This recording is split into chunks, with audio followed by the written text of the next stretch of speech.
My wife hid our money in secret accounts. I found and transferred it all, leaving her with the debts. My name is Steve, I'm 36, and life with my wife Lisa, 34, has been anything but predictable. To everyone else, Lisa was the picture-perfect wife. Blonde hair, a dazzling smile, and a sharp wit that could outmatch anyone in the room. Our marriage was the one people admired. Weekend getaways, romantic dinners, social media posts that made others sigh and type, relationship goals. But beneath the glossy surface, things weren't as seamless as they seemed. It all started with subtle hints. Lisa began complaining about our finances, saying, "Steve, we're spending like rock stars and saving like we're allergic to it." It didn't make sense. I knew our budget like the back of my hand. I worked tirelessly, and Lisa had her own steady income stream. It was modest, but enough to keep us well above water. So, why were there whispers of financial strain? One evening, I sat on the couch, beer in hand, watching a ridiculous cooking competition, where grown adults treated bacon like the holy grail. Lisa breezed by and mentioned, "We need to think about our future, save more." I raised an eyebrow. "Save more? Lisa, are you trying to tell me we're in trouble?" She just gave a non-committal shrug and disappeared into the bedroom, leaving behind her signature floral perfume and an uneasy sense of confusion gnawing at my thoughts. As the night unfolded, I couldn't shake the feeling that something was wrong. I pretended to read while stealing glances at Lisa, who was on her phone, occasionally chuckling at whatever she was scrolling through. The image of her relaxed, carefree, was at odds with her sudden frugality. You know that pit in your stomach, when intuition whispers, "You're missing something?" That's what kept me awake long after Lisa had fallen asleep. The next day, with the scent of fresh coffee in the air, I couldn't hold back my suspicions any longer. What if there was more to her talk of finances? Secret accounts? Hidden money? I almost laughed at myself for the thought. Lisa had never been one to play games with money, or so I believed. But that gnawing doubt was about to propel me into a discovery that would turn our lives upside down. It started innocently enough, with a glance at a few documents in our home office. But one search led to another, and before long, I stumbled upon financial records that didn't match up. Accounts I'd never seen, transactions I didn't recognize. My pulse quickened as the realization hit. Lisa had been hiding money, lots of it. Accounts she had siphoned our earnings into, while I remained blissfully unaware. This wasn't just about a rainy day fund. It was a full-blown betrayal, meticulously planned. The shock wore off quickly, replaced by a steely determination. I meticulously gathered everything, account numbers, transfers, proof, and in one swift, deliberate move, I transferred every cent back to myself, leaving her with debts that would make anyone sweat. The stage was set, and as I sat there, adrenaline coursing through my veins, I knew this was only the beginning of a very different chapter in our story. When it comes to finances, I've never been one to ignore the signs. So, when our bank balance started behaving like a drunk neighbor trying to dance at a barbecue, I knew something was off. One evening, as Lisa closed the bedroom door, announcing she was going to listen to a podcast, I sat at my laptop with a quiet determination and began digging. Rechecking joint accounts isn't the most thrilling endeavor, but tonight it felt like the most necessary. I scrolled through statement after statement, each more mundane than the last, until I found it. The big red flag. Where there had been healthy sums just a week ago, now there were gaping voids, as if our funds had vanished into thin air. My heart thudded in my chest, each beat more insistent than the last. Maybe I was overreacting? With the excuse of checking for any debts we might have missed, on the tip of my tongue, I dug deeper. I was seconds away from writing myself off as paranoid when the screen lit up with exactly what I feared. Receipts. Not just any receipts, but detailed logs of transfers to accounts I had never heard of. They weren't under our names, not family or anything remotely familiar. It was like stumbling onto an alien message. My hands trembled, and a surge of adrenaline coursed through me, electric and wild. Lisa with her sunny smile and assurances of, "Everything's fine, don't stress," had been orchestrating a financial sideshow behind my back. This wasn't spare cash stashed for a shopping spree. It was enough to finance a luxury getaway and a shopping spree after. The fire of disbelief and a dark excitement ignited within me. "So, you've been playing a game I didn't know about, huh?" I whispered to myself, fingers clicking with precision as I took screenshots and compiled evidence, like a digital detective. My mind spun with possibilities and strategies, building an arsenal of facts that would confront her pristine, unbothered facade. The only question left was, how long could she keep that innocent smile when I laid out my findings? Anger and betrayal took root in me, like unwanted guests who had not only overstayed their welcome, but made themselves at home, refusing to leave. Every time I looked at Lisa and saw that effortless, perfect smile, something inside me screamed, "Are you kidding me?" It was an insistent voice that wouldn't let up. The tension twisted tighter with every passing day until I knew I had to act. Answers wouldn't come on their own. It was time to dig them up myself. One evening, Lisa's behavior reached peak suspicious. She emerged from our bedroom looking like a dream. A sleek, midnight blue dress that hugged her figure, heels sharp enough to cut glass, and her hair swept up just so. Even the glittering city lights outside our windows seemed to dull in comparison. "I'm meeting a friend," she said, voice light and casual, as if the announcement were nothing out of the ordinary. I nodded with a practiced smile that felt like it might crack at any second. "Sure, darling, have fun," I replied, though in my mind I was already planning my own covert mission. The instant the door closed behind her, I grabbed my jacket, my heart drumming a relentless rhythm. The air outside was cold and sharp, nipping at my skin as I trailed behind Lisa, at a careful distance. She moved with the kind of confidence I hadn't seen in a while, her heels tapping on the pavement like a metronome keeping time. It struck me that this was her at her most unguarded, elegant, composed, a picture of someone who had no idea she was being followed. Adrenaline surged through me, electrifying every nerve as I became a shadow, flitting from street lamp to alley, just another unnoticed figure in the busy night. Lisa's route was direct, no second glances or detours. She arrived at a restaurant that radiated opulence. Tall glass windows, chandeliers casting soft golden light, and a valet at the entrance, bowing as he opened doors for guests who looked like they spent more on dinner than most people earned in a month. It was the kind of place we might go for an anniversary, if we were celebrating something monumental. "So, who is this friend?" I thought, ducking behind a newsstand that seemed more rust than metal. Then he appeared. The man who walked through the restaurant's doors was polished to perfection, from his tailored suit that fit like a second skin to the watch on his wrist that probably cost more than my car. His confidence was palpable, the way he strode in without hesitation. He slid into the seat across from Lisa, and they shared a look that spoke volumes. They didn't just greet, they exchanged smiles, the kind that spark connection, or history. I felt my stomach churn as they settled into a rhythm of conversation, punctuated by laughter, easy and familiar. Lisa leaned in, eyes glinting under the soft light, fingers toying with the edge of her wineglass. The man mirrored her energy, relaxed, grinning with the kind of arrogance that suggested he believed the world spun at his command. A work colleague, sure. Just business, I told myself, sarcasm dripping through my clenched jaw. Minutes stretched, everyone more torturous than the last, as I watched them share stories or secrets, faces lighting up in unison. My head throbbed, heartbeat echoing in my ears. The longer I stood there, hidden and immobile, the clearer it became. This wasn't just an innocent dinner. My mind raced, an internal storm of rage, disbelief, and a sick kind of thrill that comes with realizing your instincts were right. The betrayal was laid bare before me, and it was worse than I could have imagined. But bursting in now would be impulsive, too easy to brush off or deny. No, I needed to be smarter, to build my case.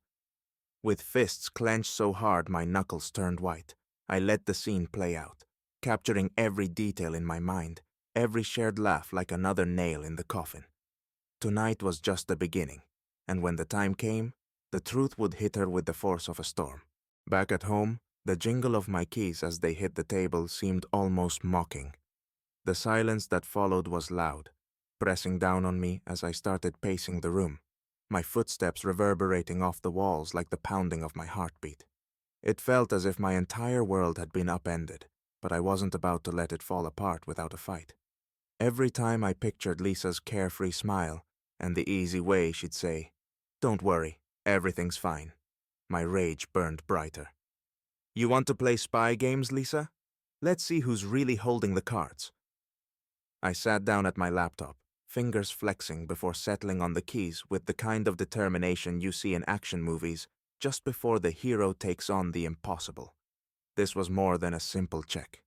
This was the beginning of Operation Financial Justice, and I was going in with the full force of a husband who'd been played for a fool and was now hell-bent on turning the tables.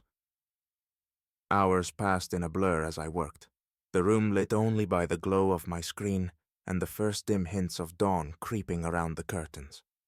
My search was relentless, fueled by a mix of desperation and grim satisfaction. I combed through every digital inch of our joint financial life, digging deeper with each click and scan. The process felt slow, tedious, until suddenly it wasn't. There it was, a tangled web of receipts, statements, and transactions that didn't belong. It was like stumbling into a hidden vault behind a picture-perfect facade. Accounts that bore names as familiar to me as an unknown number on a cold call. Transfers that looked more like the workings of a financier than a stay-at-home project. My pulse quickened, each discovery bringing a fresh wave of disbelief and fury. Lisa had been busy, hiding away money piece by piece, layering deception under layers of charm and innocent laughter.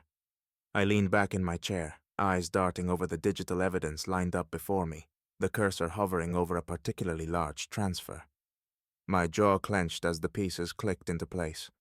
This wasn't just spare cash for an impromptu shopping spree. No, this was the kind of money that hinted at an exit strategy. Maybe a high-rise in Manhattan, an exotic island, or even a life set up somewhere I'd never find her. The betrayal tasted bitter on my tongue, but it only made my resolve stronger. I continued my deep dive, tracing every number, every detail that pointed to Lisa's meticulous plan. The more I uncovered, the more surreal it felt. Was this really the same woman who curled up beside me, who laughed at sitcoms and made weekend plans like everything was perfectly fine? Clearly, Lisa's life was layered, and I'd only ever seen the surface. Each revelation was like a hammer blow, the kind that reshaped not just the way I saw her, but how I viewed our entire marriage. But there was no time to wallow in the hurt. Not yet. I had a move to make. With each line of numbers and proof I assembled, a plan took form in my mind, as sharp and clear as glass. It wasn't enough to just confront her. I needed to make sure that when she realized what had happened, she'd know just who outmaneuvered her. My hands shook as I initiated the transfers, redirecting the funds from her secret accounts back to the joint ones and then into accounts only I controlled. It was meticulous work, every click laced with the kind of adrenaline that left me breathless. By the time I was done, the first rays of morning light were slanting through the window, painting the room in a soft glow that felt almost mocking. But I didn't care. The money, every last cent, was now under my name, no longer hidden behind Lisa's careful smiles and sweet deflections. I pushed away from the desk, a triumphant smirk creeping onto my face as I let out a slow, deep breath.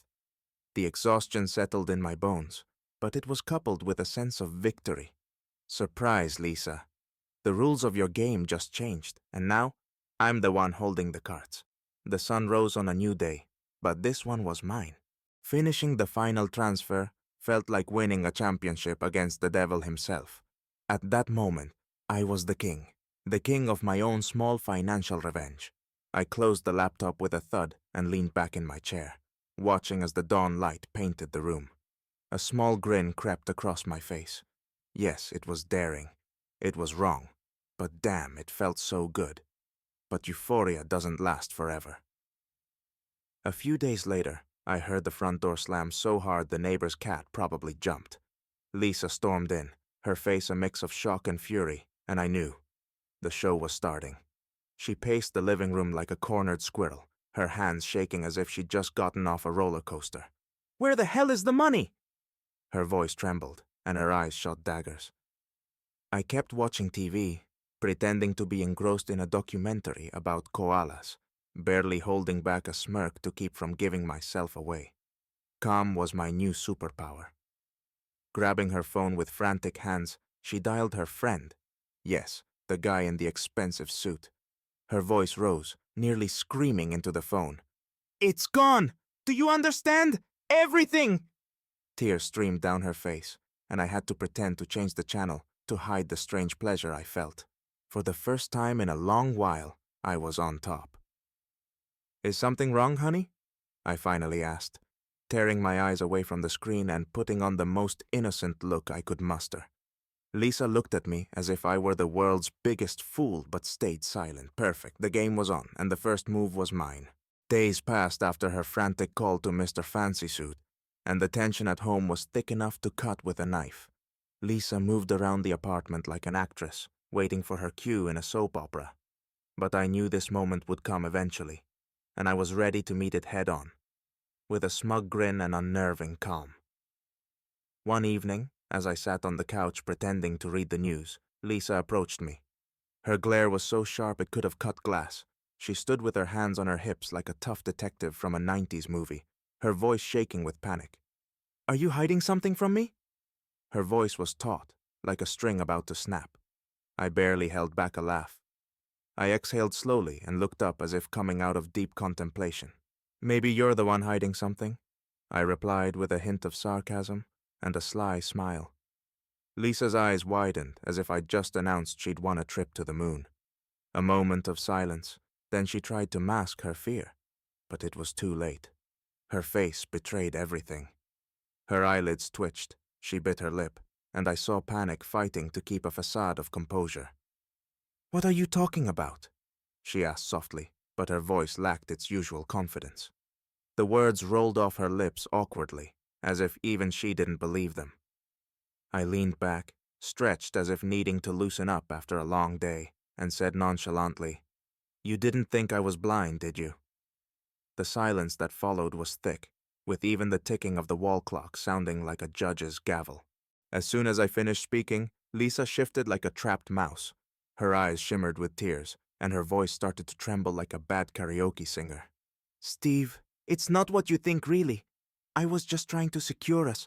For the future," she began, barely holding back sobs. "Really? She was trying to play the caring wife card right in front of me? The future that apparently didn't involve me, judging by those unknown accounts." "Of course," I smirked, folding my arms and making it clear I wasn't buying this cheap show. She stepped closer and then collapsed to her knees, clasping her hands like a character in a soap opera. "Please, Steve, you have to understand, it was all for us. For both of us." Her voice broke, but it looked so theatrical, I had to stop myself from rolling my eyes. "For us?" I echoed, raising an eyebrow with a snarky chuckle. "Is that the best you've got? You seriously expect me to believe that your hidden accounts were part of some selfless plan to save our love?" She sobbed, and her face became so pitiful that someone else might have softened. But not me. Her pleas only fueled the fire of my disdain. After all these years of her secret games, now that her perfect plan fell apart, she wanted to play the victim? Not a chance. Lisa realized her waterfall of tears and excuses weren't working and abruptly switched tactics. With a harder edge in her voice, she whispered, "Do you know what I can do if you don't help me?" Oh, here we go. The last card of a desperate queen. Blackmail. "Go ahead, Lisa," I said, locking eyes with her. I watched as her resolve shattered, and with it, all her schemes. Finally, when I saw her trembling fingers dialing her parents' number in an attempt to salvage whatever dignity she had left, I just smirked. She'd have to play the helpless daughter card to try and save herself. And me? I watched this show with unfiltered enjoyment. The divorce process was long, but every lawyer visit felt like lifting a heavy backpack off my shoulders. When the papers were finally ready, I sat in the office with the look of a winner. The triumphant tune playing in my head like when you finally get out of a traffic jam. "Lisa?" She sat across from me with an expression that could only be described as, my life just blew up in my face. Her eyes were hollow, as if someone had turned off the lights inside. I signed the last page and couldn't resist a smirk. Not quite the ending you planned, huh, Lisa? I wanted to say, but left it unsaid. Let the silence speak for itself. Lisa was now alone. Alone in her fancy apartment she'd bragged about to her friends. Alone with debts larger than her dreams of a new life. I'd heard she called her parents, old friends, even a couple of ex-lovers, begging for help. But here's the thing. It's not easy to start a new life when someone else has taken your winning cards. My new life? It was freedom, like shedding chains that had been binding my wrists for years. I started traveling across the country, took up sports I'd always wanted to try, and for the first time in ages, allowed myself to simply enjoy a morning without thinking about bank statements and suspicious calls. One day, I heard Lisa was working at a small firm and living modestly, as if fate decided to show her what surviving really meant. And you know what? Not a trace of regret. I didn't gloat, but there was no pity either. Her tears, her shattered dreams, it all stayed far behind in that story I signed off on. As I stepped out of the lawyer's office and breathed in the cool street air, I looked up and smiled. Victory, buddy. You've earned it.